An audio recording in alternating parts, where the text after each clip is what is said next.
चारों धाम की यात्रा में उस रात बीरबल को 4 खूंखार ठगों ने घेर लिया।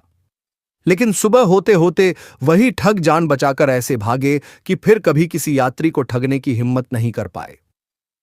घने जंगलों, ऊंचे पहाड़ों और बर्फीली हवाओं के बीच बीरबल चारों धाम की यात्रा पर निकले थे।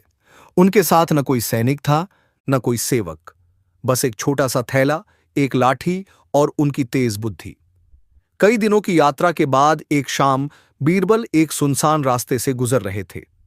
सूर्य डूब चुका था। दूर दूर तक केवल जंगल और झींगुरों की आवाजें सुनाई दे रही थीं। तभी उन्हें रास्ते के किनारे एक टूटी फूटी सराय दिखाई दी। सराय का मालिक बड़ा मीठा बोलने वाला आदमी था। उसने कहा, महाराज, रात गहरी हो चुकी है, जंगल में डाकुओं का खतरा है, आप यहीं विश्राम कर लीजिए। बीरबल मुस्कुराए। उनकी आंखें बहुत कुछ समझ चुकी थीं। सराय के भीतर बैठे 4 आदमी बार बार उन्हें घूर रहे थे। उनकी आंखों में लालच साफ दिखाई दे रहा था। बीरबल समझ गए कि कुछ न कुछ गड़बड़ जरूर है। उन्होंने सामान्य यात्री बनकर कहा, भाई, मेरे पास तो बस पूजा पाठ का सामान है, मैं तो गरीब यात्री हूं। चारों ठगों ने एक दूसरे को देखा और धीरे से मुस्कुराए। उन्हें विश्वास नहीं हुआ, क्योंकि बीरबल के कपड़े साधारण जरूर थे, लेकिन उनके बोलने का तरीका किसी विद्वान जैसा था। रात को भोजन के समय ठगों का सरदार बीरबल के पास आया और बोला, महाराज, सुना है चारों धाम जाने वाले यात्री अपने साथ बहुत धन रखते हैं, रास्ते में जरूरत पड़ती है। बीरबल ने भोलेपन से कहा, धन तो है, लेकिन बहुत थोड़ा। बस यही सुनना था कि ठगों की आंखें चमक उठीं। उस रात बीरबल को एक छोटे कमरे में सुला दिया गया, लेकिन बीरबल सोए नहीं। उन्होंने दरवाजे की दरार से देखा कि चारों ठग बाहर बैठकर योजना बना रहे हैं। एक बोला, आधी रात को इसका सामान छीन लेंगे।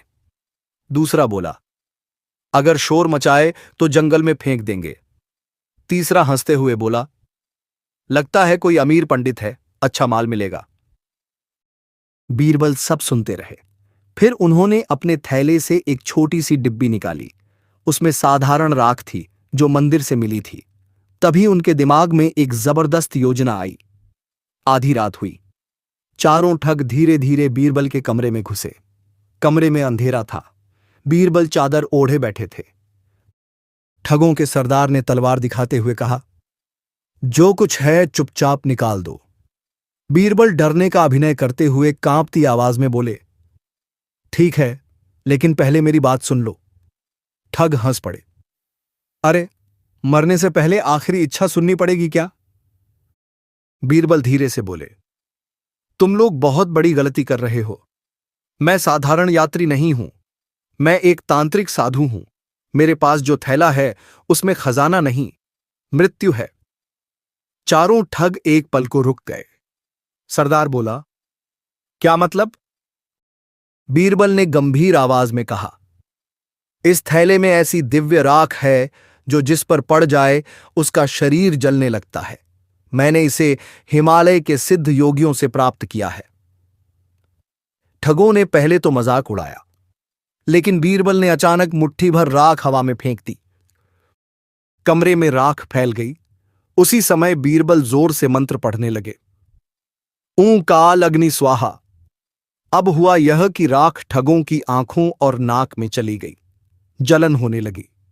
वे चीख पड़े, आंखें जल रही हैं, बचाओ, यह सचमुच तांत्रिक है। बीरबल ने मौका देखकर और डरावनी आवाज में कहा, अभी तो यह शुरुआत है। यदि मैंने दूसरा मंत्र पढ़ दिया तो तुम चारों पत्थर बन जाओगे।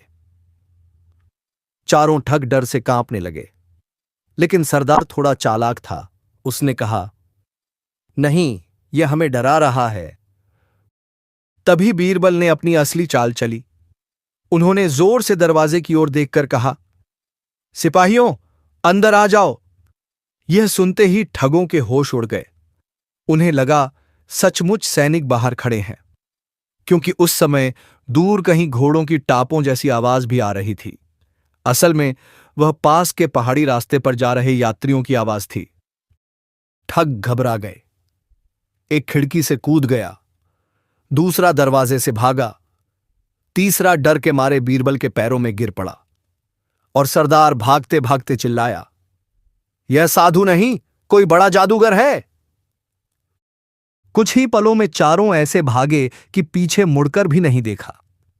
सुबह हुई। सराय का मालिक कांपता हुआ बीरबल के पास आया। उसने हाथ जोड़कर कहा, महाराज, मुझे क्षमा कर दीजिए। मैं इन ठगों के साथ मिला हुआ था, लेकिन आज समझ आया कि बुद्धि सबसे बड़ी ताकत होती है। बीरबल मुस्कुराए। उन्होंने कहा, मनुष्य की सबसे बड़ी शक्ति न तलवार है न धन। सबसे बड़ी शक्ति है संकट में शांत रहकर बुद्धि से काम लेना। सराय का मालिक रो पड़ा। उसने कसम खाई कि अब कभी किसी यात्री को नहीं ठगेगा। बीरबल अपनी यात्रा पर आगे बढ़ गए। रास्ते में मिलने वाले यात्रियों को जब यह घटना पता चली तो सब हैरान रह गए कि अकेले आदमी ने बिना लड़ाई किए 4 ठगों को भगा दिया। कई सालों तक उस जंगल में यह कहानी सुनाई जाती रही। लोग कहते थे, जिसके पास बुद्धि हो उसे 1000 तलवारों की जरूरत नहीं पड़ती।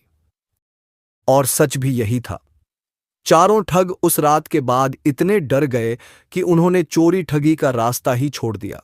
उन्हें हर दाढ़ी वाला साधु बीरबल जैसा तांत्रिक दिखाई देने लगा। इस घटना ने लोगों को एक बड़ा संदेश दिया। मुश्किल समय में घबराना नहीं चाहिए। धैर्य और बुद्धि से सबसे बड़ा संकट भी टाला जा सकता है।